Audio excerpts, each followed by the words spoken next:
Hello, everyone. Welcome back to Getting to Know You. Hope you enjoyed last week's session with Mike Kaminsky. Awesome man. And today I have another awesome man with me. His name is Deacon Ralph Kornburger. He is the deacon at St. Catherine's Church and a long time parishioner, and as in many ways, I think, held that community together. Deacon Ralph, how are you? Good. Thanks for asking. Good, excellent. I was going to name it, but I wasn't quite sure. How long have you been serving at St. Catherine's? Well, we've been parishioners here for 50 years. 50 years. And I was ordained 41 years ago. 41 years ago. And if I remember correctly, you, I hope this is okay, you've recently celebrated kind of a big birthday, haven't you? Yep, that's it, the milestone. What do they call it? Octogenarian? 80 years old, correct? Yep, number 80, yeah. That is amazing. To be 80 years old is amazing, but to be serving as actively as you are, that's incredible. I think that's my opinion. It's been a blessing. Yeah, it's been quite a blessing. And you see your ministry as like a team approach, right? You and your wife Jane, you're active together, correct? Yes. It was interesting how that all came about. One of our previous pastors here, Jim Wojtek, who has since died, good man. When he came here as pastor, he said, it isn't right that, just my name is on the bulletin. He says, you're a deacon couple. He says, you were married. I mean, you've been married longer than you've been anything else. He says, so from now on, you're going to be a deacon couple, and that's the way it's going to be on a bulletin. That still is. On the website too, I think, right? Yeah. Jim was a man who was, aware of Vatican II, aware of marriage, aware of what relationships, how important relationships are, and that's what he worked with, saying, you're a deacon couple. So I love and that. That's worked out that way. Jane is right there. I mean, she's as actively involved as she can be around here. I love that. I'm going to get into that in a little bit, but first, I guess my first question is just tell me about you. So 80 years, 41 years married, parishioner of St. Catherine's for 50 years. Tell us a little bit about who you are, in case people don't know you. 41 years as a deacon, 58 years of marriage. Oh, I got that way wrong. Sorry. Yeah, it happens. No, I forgot what your question was. Just tell me about you. To tell us, people, especially St. Sebastian's parishioners, are going to watch this too, and I don't know how much they know you. So just tell us about you. Oh yeah. What do I know? Well, like all things in life, my journey is unique to me. My journey started somewhere around 1973, 74. When I felt my life was going to pieces. It was my marriage was suffering. I was suffering. I was working many hours just to keep the roof over our head and keep food on the table. What did you do? I was a locomotive engineer for the Union Pacific Railroad. Okay. I started there in '66, and Jane and I joined St. Catherine's in 1970. And I felt this calling, and it started one night on a trip to Green Bay with a train. I took a train up to Green Bay, and I spent 20 hours in the lodging they had prepared for us. And I knew I had to do something. And for the first time in my life, I prayed to God to help me find a way out of the situation, which is destroying our marriage and our life. And I got on the train and I took the train back from Green Bay to Chicago. And it was, in railroad terms, a perfect run. Everything went the way it was supposed to go. I got in the car, drove home back to Milwaukee, and told Jane, I said, that's it. I'm going in a switch engine where it's got regular hours, regular schedules, regular routines, so I can get my life back together, because it's, I'm beside myself. And Next day, I called the crew caller in Chicago and told him to put me back in Milwaukee. I'm not interested in working down here in Chicago anymore. It's destroying my life. Can I ask you, was that about the hours or the travel? What was so stressful? It was a combination of all of it. You get a 2-hour call, and I had to be out of the house, and then I had 2 hours to get to Chicago to get on a train and take the train to its final destination, or in a midpoint destination where another crew would relieve us. That was part of the angst of the job. The money was good, which is why I stuck with it. But at the same token, it wasn't meeting my spiritual need. The hunger that was within inside of me is answering that question is, who am I? Yeah. Who am I? Where am I going? What am I doing with my life? Yeah. And I started praying for the first time in my life, going to church every Sunday, as part of it when I could make it. Becoming aware of my language, becoming aware of the world around me more and more. And as I became more aware of it, I became more immersed in finding out who I am. I'm a child of God. And it goes from there, a child of God, a husband, a father, a grandfather, a great-great-grandfather. And those things I started to see God working through me in a special way, in a unique way that I adapted on, or I adopted on the railroad. For example, there was a time when I came into Butler, and there was a young man who was sitting with me, whose life was in turmoil. And he looked at me and he says, "Ralph, I got to ask you a question." And what's that? And he said, "How do you do it? How do you keep yourself together?" And luckily, the dispatcher kept us out there for 4 hours waiting to get into the yard. So we talked for 4 hours. Wow. And he just died not too long ago. And he said, "I just want to say I'm still thankful for that day when you helped me to get my life." He had been through 2 divorces. He had married a 3rd time. He says, "I need stability in my life, and you gave me stability." What do you and think? that confirmed. What do you think you said to him that helped him?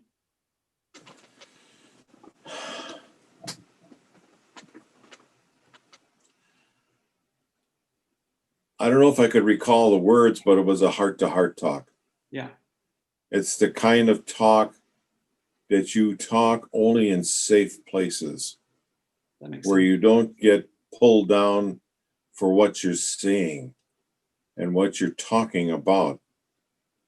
And that's what really, I believe, went through that day for him. And it went through for me too, because the time went by fast, and it was a touch of reality in a unique and profound way to continue to serve God, because it opened up doors that I could go through, but other people couldn't go through, like most of us are in life. Yeah. I think you're talking about. I think you're talking about creating a safe place too, right? Right. A safe space to be vulnerable and open with one another. Right. And men have a real tendency not to do that. Yeah, sometimes we do. Yeah, we don't like being vulnerable. Blah, blah, blah. You got it. You got it. Well, that's cool. I do think that we're called to be ministers, and we're called to be church to people, not just in the building, but wherever we find ourselves at. If it's a locomotive or a coffee shop or wherever we are, we're always the child of God, right? Whereas St. Paul says, rather, I say God shares no partiality. Yeah. God calls us when God calls us, and all we can do is either respond or deny. And thank heaven for God giving us free will to be able to respond in our life when we needed to respond. Yeah, it's good. When did you have your diaconal call? When Jane and I joined the parish here in 1970, we moved into the neighborhood. I started going back to church, and she told me about a priest who was here, because she was going to church on Sundays because it allowed her. She could do it because my schedule was so erratic. But she told me about this priest here, who talked really different. And it was during the time of the Vietnam War and what was going on, and becoming an enlightened people as to what was really transpiring. And had some good pastors here. Father Claude O'Brien, who was our pastor here when we started. He was right there to support me in this whole thing. And there was a gentleman here that had applied for the diaconate. His name was Bert Mulroy. And Bert Mulroy was one who sort of took me under his wing and started to show me the way to go, opening up vistas to things I had never thought of because of his job and where he worked. And he was well respected for who he was. And that was probably it. Got me going, and I thought about the diaconate and as a way to maybe answer that call that God had been putting in my heart. And it worked out that in 1975 I applied for the diaconate. I was accepted in 76, or I should say that I was accepted in 76 after my wife gave me permission. One of the important ingredients. Yeah. I can remember when I approached her with it, I says, I said, I'd like to become a deacon. And she says, does that mean you're going to be gone more? I don't. And so okay. I mean, I understood her point, what she was saying with 5 kids at home. Where am I? What am I doing out there playing, whatever it was I was doing. And with her permission, a year later at Christmas, she gave me a card that read, I think God is calling you, and I think you need to answer that call. So I applied for the diaconate, and then 1979 I was ordained. Wow. It's quite a trip. Is this not the right time to tell you that was the year I was born? Well, happy birthday. Yeah. Yeah. Yeah, no, that's great to hear that. Yeah. That helps me to put my life back in practice. Yeah. That's wonderful. I was really curious about what Jane's reaction was, and that I'm sure that's anytime you take such on a big commitment, especially with a family, that's gonna take a family discussion, and I'm sure there was challenges that went along with it. Yeah, and when I after I was accepted in the diaconate, the gentleman who was in charge of the program for the archdiocese, marriage and family life and all that kind of stuff, by the name of John Troken, we became good friends with him and his wife. And he says, you're ordained, Ralph. He says, and all the people I have who are witnessing to couples about marriage are all holy people, priests, nuns who've all. He says, I'm looking for somebody who's normal. What do you mean by that? He says, someone who's married and who lives the life in the trenches, a different kind of life. He says, because you've got something to witness to, you and Jane. So I started working with the adult and family ministry circuit, and I worked there for 25, 30 years, working with the archdiocesan offices. Well, that's cool. Came out. It was great because it helped us work with many couples over all them years, where we interviewing them through PMIs, through engaged weekends or engaged days, to bring the reality of life out in our discussions and our conversations.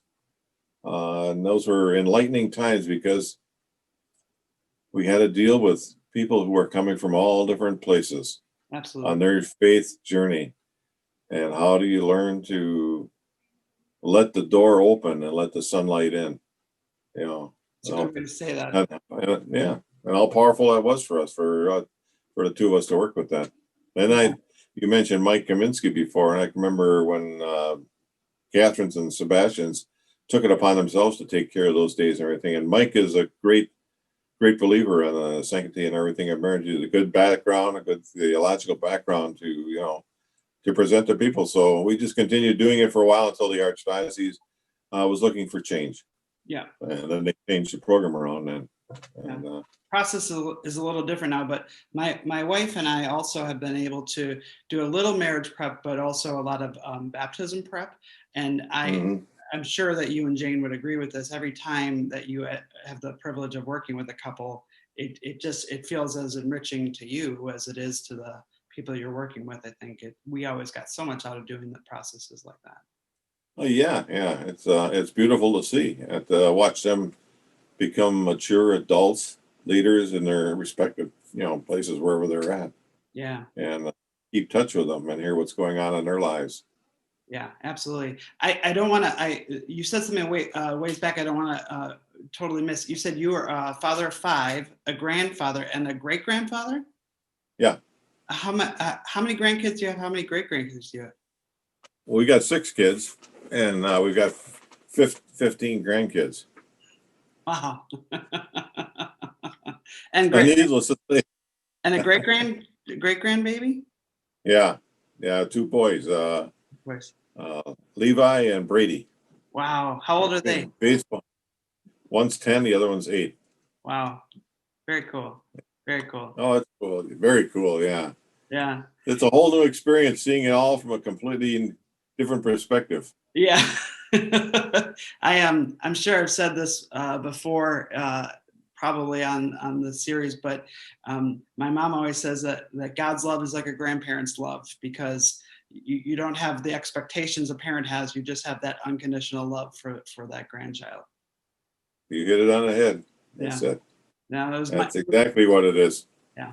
That's the beauty of grandparenting, and part and parcel of, I think, the world is missing that today, because there's such energy to be drawn from the elders, you might call it, or as the Native Americans used to call it, the people with the white hair, the people of the North, Yeah. because they've seen life, have lived life, have immersed themselves in life, and they continue going forth to make sure that the younger generation doesn't forget, but yet at the same time continues to carry on the tradition. And Absolutely. it's a big responsibility, and I believe that's where the church is at today. How do we carry on the traditions in this time of pandemic? Yeah, How do we do that? I was just going to say that before we started recording. You and I were talking a little bit about the pandemic, and I think that's another many casualties of it. But one of the biggest ones is the isolation. We're not able to be with our grandparents as much, or Yeah. just be in the witness of people that are older than us, that are wiser than us, that have, like you said, lived life and have a lot to share. So hopefully we'll be getting through this sooner than later.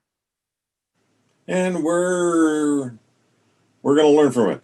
Yeah. Like everything else, we're learning from it. I hope so. Living through it, we're learning from it, just like the people of time before us. Yeah. When you read about their stories, they lived through it. Yeah. And it's sort of like we're building on other people's shoulders. We always have to remember that. Yeah. Yeah, you're right. Every generation has had its challenges and has found ways Right. to endure. Yeah, absolutely. I want to move on a little bit. You've obviously your faith is so important to you. It's been integral, and you've commented on it so much already. But I want to just ask you in a more direct way. Can you just talk about your faith a little bit, what it means to you? My faith is the guiding principle of trying to be open and respectful of all God's people, of God's creation. When I say God's creation, I mean God's creation. Each one of us is called to be a creator and be with God in a creation process. And how do we do that? I think we just do it through living our life to the fullest every day. Yeah. And recognizing that we've been gifted. All of us have been gifted to share our dreams, our hopes, our failures. I think back to when I was 13 years old, and I came down with polio, and how that has been a part of my life, and how right now, even now, I'm going back through what they call post-polio syndrome. What does that mean? Where my muscles are going back and losing all their elasticity that's needed to carry my body. But at the same token, I'm still able to do most things. And I'm thankful for that. That my brain is intact, that I can still think, I can still watch, I can still, laugh at antics. I can still be a consulting person with somebody who's, in pain. All of those things have all played an important role and an important factor in my faith life. And it's helped me to look at other people and where they're at on their journey, and how can we bring the word of God and the life and the freedom of God to them, and how can we do that? And you mentioned it earlier that you have to live unconditionally, because that's how God looks at each one of us, with an unconditional love. Yeah. That you are my beloved child. And what does every parent look for from their kids? What does every kid look from their parents? You are my beloved. There's a power. Henry Nouwen wrote a beautiful book on that, The Life of the Beloved, and how he talked with a Jewish friend of his and how he took everything apart. Powerful. Those are the things that keep me going, because they keep opening up my eyes to the splendor and the beauty of God around us. Yeah, clearly your faith comes out very clearly, because even with your physical challenges or any what you're going through right now, you still choose to have the perspective of gratitude, and I think that's a wonderful witness to people, because I'm sure those challenges are not easy, and here you are saying, well, what a gift my life is, and so thank you for being that witness. Yeah, you're welcome. I have another question, just because of the scenery here. Over your shoulder, I've asked you about this before, but I wonder how many people know about this particular award. Over your shoulder is a glass prism next to that big candle. That's a Vatican II award, correct? That's right, yeah. What did you receive the Vatican? That's an Archdiocesan Award for Service. What did you receive that award for? Bishop Scalva, at their annual meeting for that, recognized the years that we had spent working with adult and family ministry in the care, giving it out passing on what we believe to other couples going through it. So it was an award we received, and you and Jane together. Yeah, we received it together, and it was interesting because Bishop Scalva, we knew he was doing the presenting, and we've known him, and he says, that's not just an award for one person, Ralph. I'm calling up your wife with you. That's good. The sensitivity of him to the situation, saying is, you ain't out there hanging there by yourself. There's someone that's supporting you too, and she's right next to you. Yeah, there's a partnership there. Yeah, that's a special award. That's really cool. That's very cool. So you've talked a lot about your involvement in the parish over the years. What does it look like right now? You're sitting at St. Catherine's right now in your office. What is your kind of day-to-day or week-to-week ministry opportunities look like today? Oh, it all depends. I filled every job here, from putting in new toilets and plunging toilets to being able to proclaim the word of God at Eucharist. The idea of being able to be an intimate part of other people's lives. What does it mean to me? This is my home, and Jean and I often refer to it as our second home. We enjoy coming here because we're in a great community. Yeah. And this community has supported us for 50 years on our journey of life. And it continues to support others who come forth these days. And that's what it's really all about too, I suppose, to both of us, is being a part of something bigger than yourself. And I've been blessed with 8 pastors since I've been here. And it's been a joy working with them. And they've all been very allowable in allowing me to become who I am, which is great. A couple of them have become friends. Yeah. I was going to say the role of deacon is to be a servant, and like you said, you've answered that call, no matter if it's toilets or proclaiming the word of God. That sounds like you're living that well. I try to live it well. Yeah. I try to do it. It's like all of us, and all we can do is try and God says, in the end, is well done, good and faithful servant. Yeah. And that's what's important in life, to, being a parent, being a deacon, being a father, being a railroad engineer, being what you're doing, John. Yeah. I mean, it's all part of that reaching out into the world to make known the good news. Yeah. Christ is risen today. That's good. My last question for you is just as we look into the future, what hopes you have, either for the community of St. Catharines or the world in general? What do you hope for? That people would learn something I learned a long time ago when I first started in the diaconate program. There was a banner hanging on the wall, and it took a long time for me to understand it more fully. And it's originally the banner said about listening is the act of service. Say it again. And I was, pardon? Can you say it again? Listening is the active part of service. Oh, yeah. In other words, keep your mouth shut. It took me a long time to realize that. Just because I'm ordained doesn't give me any narrow road to heaven. I still, like a lot of people, I'm a sinner. I need to be forgiven and know the mercy of God, even for myself. And if I need to know it, then I need to give that gift away wherever I encounter it. Yeah. Forgiveness, compassion, comfort, care, concern. They're all really gifts, or all really fruits of the Holy Spirit: love, joy, peace, patience, understanding, self-knowledge, counsel, humility. Trying to encompass those to the fullest. Yeah. Yeah.